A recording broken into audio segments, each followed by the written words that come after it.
you still feed me when I'm 64. Good morning and welcome to the Senior Hour, which is sponsored by Comfort Keepers In-Home Care and Advanced Audiology. I'm Barbara Cochran with my co-host, Dr. Gene Dorio, on your hometown station KHTS, giving information to enhance one's quality of life. And speaking of quality of life, our guest this morning is Alex Urbina, a life coach. Welcome, Alex. Thanks for having me. Yay, Yes. Alex. Now, what is a life coach?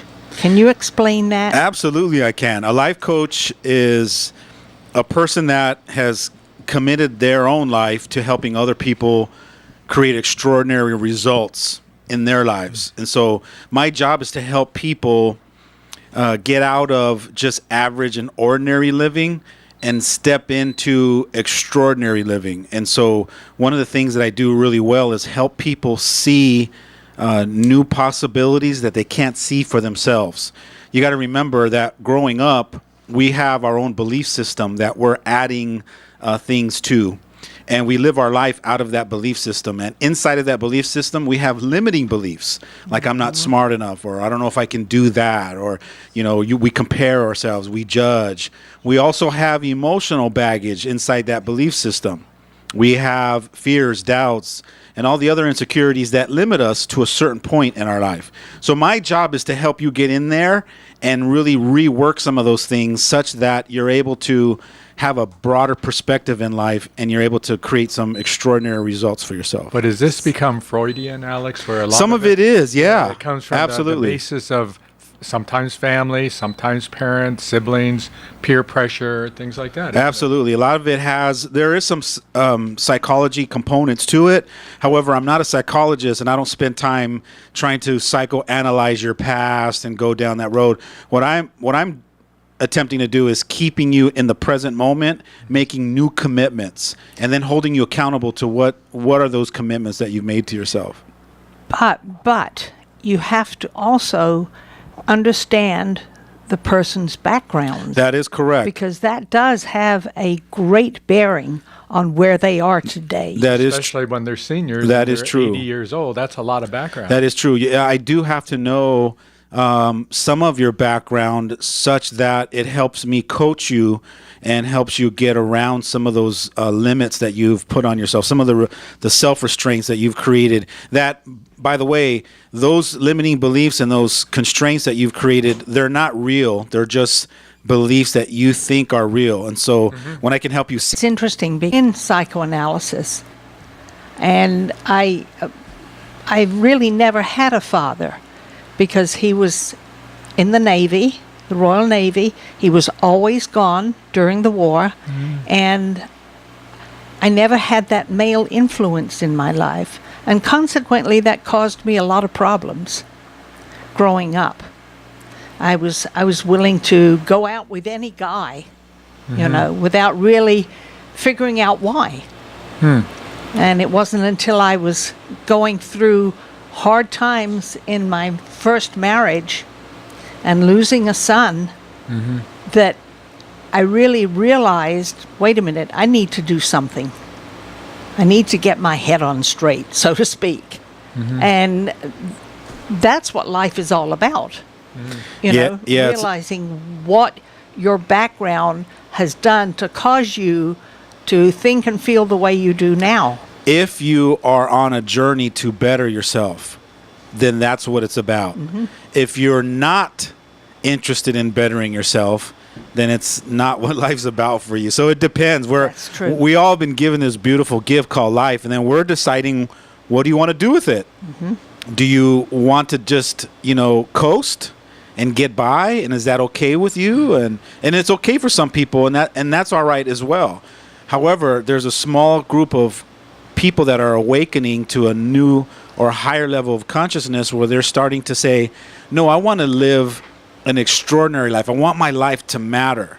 I want at the end of my life to look back and go, man, I really lived. I really, spent it all. I really, got out there and took risks. I challenged myself, and I really lived extraordinary. And so what's happening in this mass level of consciousness in the world, a little bit at a time, month after month, year after year, little bit of time, more and more people are waking up to a higher level of consciousness, and they're demanding more for their life, or they're feeling this internal gut feeling inside of them that there has to be more in life, or they're having this internal gut feeling saying, I feel like like my life has a purpose, like there's something out there for me to do that's bigger than just, grinding out just an ordinary existence.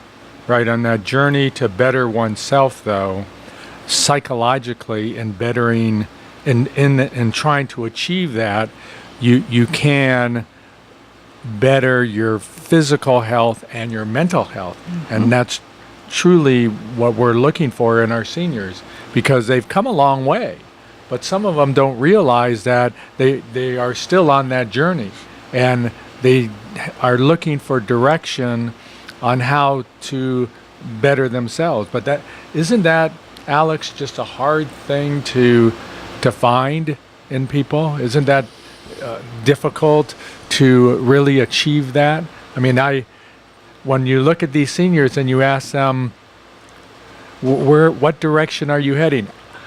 I'm heading and hoping to get to 100 years old. But the reality is they're also in that time when they get to 100, trying to see, where am I in that journey, and how am I going to figure out where I am and the direction now I'm going to go. Alex, how hard is that for our seniors who are listening right now to say, I want to get on this journey, I want to get on this boat, I want to get on this truck, this car, this stagecoach, whatever it is, to move forward? How do they get up off their couch and say, I'm going to do this? The way that you do that is that you dig down deep within yourself and you find the courage that, like, you've never found courage before. Each one of us has this level of courage at a deep level that if we dare go there, we can actually empower ourselves to do some extraordinary things and live extraordinary. And sometimes it's very hard. It's very scary. Well, hard and scary are two different things. I don't believe it's hard, and therefore, because I don't believe it's hard, it's not hard for me. So it starts with it starts with your thinking. I call it stinking thinking. Oh, if you're using words like that's hard, that's difficult, well, what you do is you end up manifesting hard and difficult for yourself. That's very true. So you have to change your wording, and you got to change the belief systems that you have. And a lot of times, this is what I teach my clients. When I have clients that tell me and use words like that's hard or that's difficult, I invite them to use the word challenging. Because challenging implies that I can actually overcome it. Yes. But hard and difficult is like, I've already shot myself in the foot. There's no way I can do this. Right. Yeah, I'm done. That's right. So the thinking is, and you have to change the thinking first into all things are possible. This might be challenging, but what a great reward on the other end. And if you can empower yourself from that perspective, then you can now face that scary part of you that has to go down and find the courage. But that's what courage is about. That's right. It's the journey of discovering the courage is being going through the scary part, doing that scary walk down that path of where's my courage. And then when you find the courage, that lights up a whole new stage for you to really kind of reinvent yourself. In meeting that challenge, though, Alex, how do you instill the confidence in people that they have to, get up and do something, meet that challenge? The way that I do it, and this is my job, but the way that I do it is I speak to people's greatness. So, for example, Barbara, if I was your coach, every time I got in front of you, I'm always going to be reminding you how amazing you are. Because you don't do it for yourself. For whatever reason, as human beings, we're not our biggest champion. We're not our biggest coach. Yeah. We're our hardest critic. That's very true. And so what I would do is if I'm around you all the time and my job is to coach you, is I'm constantly reminding you how extraordinary you are. I'm constantly reminding you that, yes, you can. Or I'm constantly reminding you of why aren't you going down that path, or what. I'm always going to be there to believe in you more than you believe in yourself. That's the job of a life coach. And at a certain point, what happens is you'll start to believe me, Barbara. And one day you're going to wake up and you're going to start noticing you feel more alive. You feel more courageous. You start making different choices. You start tackling those dreams that you've given up a long time ago, and all of a sudden something happens. You start to change because of the people that you've started to surround yourself around. If you surround yourself around a bunch of eagles, before you realize it, you're going to want to fly.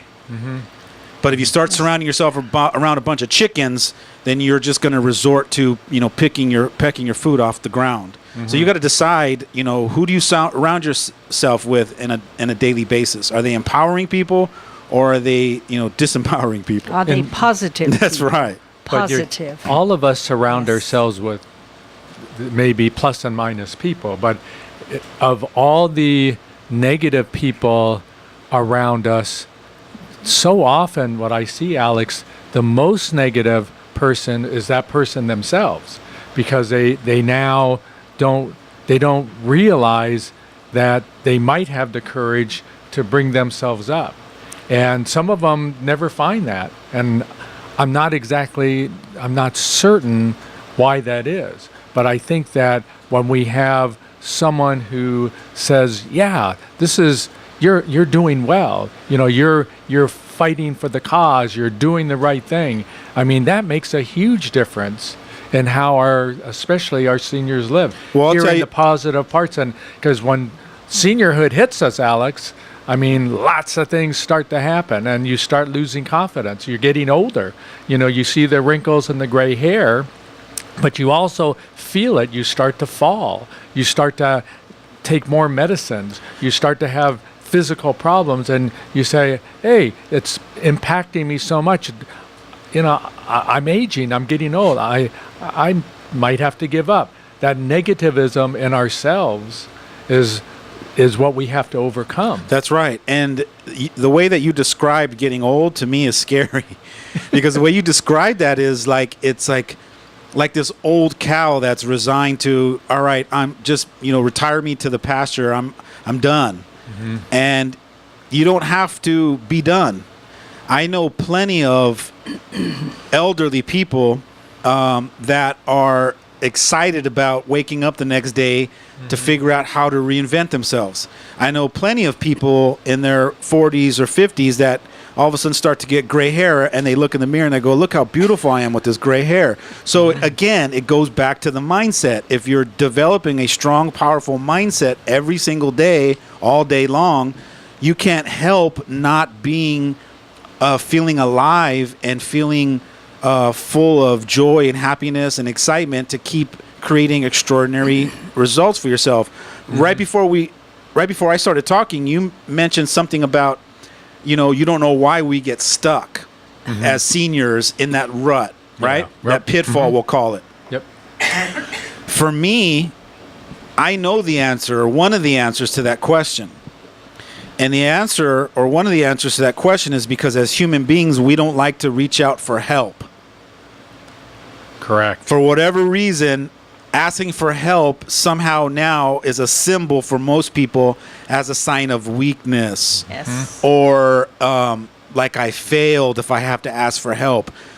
But we as human beings in society don't like to ask for help.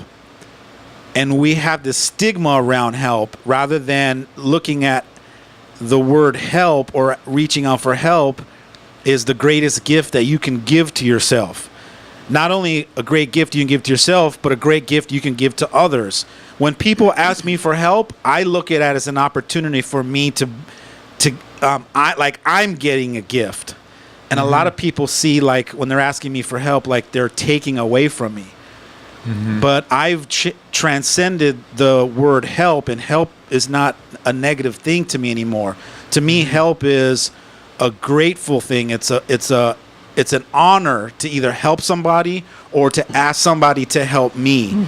And so those are the things that you have to do, is kind of change the way you see the world. And most people don't like to ask for help, and that's why they struggle.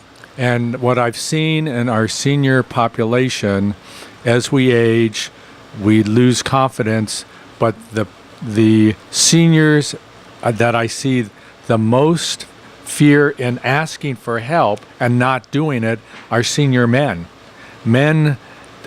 Women do very well, I think, in reaching out, making connections, talking to others, establishing communications, whereas guys just don't do that. And, Very true. you know, it used to be in the hospital that I would see mostly older women that were, you know, hitting their 90s. I'm seeing more older men, but I'm also seeing a little bit of our senior men tackling the problem and recognizing, you know, I have to reach out. But that has to spread. That idea that it doesn't mean that you're weak. That's right. You know, it doesn't mean that you have failed. You know, you've done all these things in your life to raise your family and be the breadwinner. You've had all this responsibility, and then these things start to happen. But it doesn't mean you're failing. It doesn't mean you're weak. You know, let's go after it, though, with the same challenge that we went after it before. But our senior men who are listening now have to realize reaching out, extending their hand, you know, making the phone call, talking to their priest or their best friend. Now we have computerization, if you can handle that as a senior. These are the things that people have to do, and guys especially. Women, I think, for the most part, do pretty well, Barbara. Absolutely, they do. We do. You do. We do, You absolutely. But guys That's true. have still a problem that I see, and I hope those who are listening, Alex, especially guys, but everyone, will say, I got to find a place to go. And our senior center does provide that. There are so many activities in our community where people can volunteer.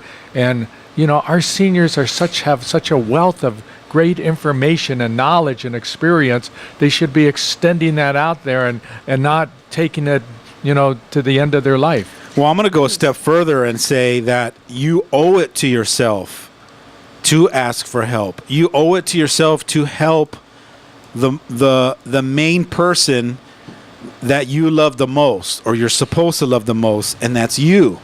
You're supposed to be your biggest advocate. You're supposed to take on that responsibility and make sure that you win first, such that you can help other people win. There's nothing profound about you helping other people win if you're suffering. Right. There's nothing rewarding about that. You don't get a trophy because you help 1 million people win, yet your life, you're suffering. There's nothing great about that. That's why they tell you in the airplanes when they're doing the instructions and the oxygen mask comes down, they tell you, give yourself the oxygen mask first so that you stay alive long enough to now give it to others. So it's 3 or 4 puffs for myself, 1 or 2 puffs for someone else.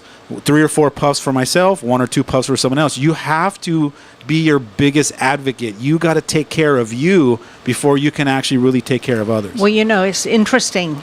I have always felt, and I've done a lot of volunteering and helping others helps me.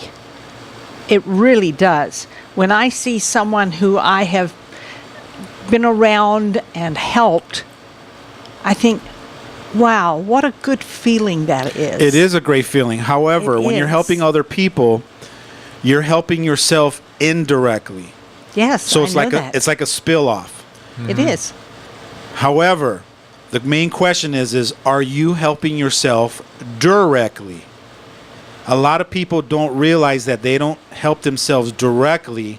What they do is they focus on other people to help others, so they help themselves indirectly. Mm-hmm. You got to be doing both.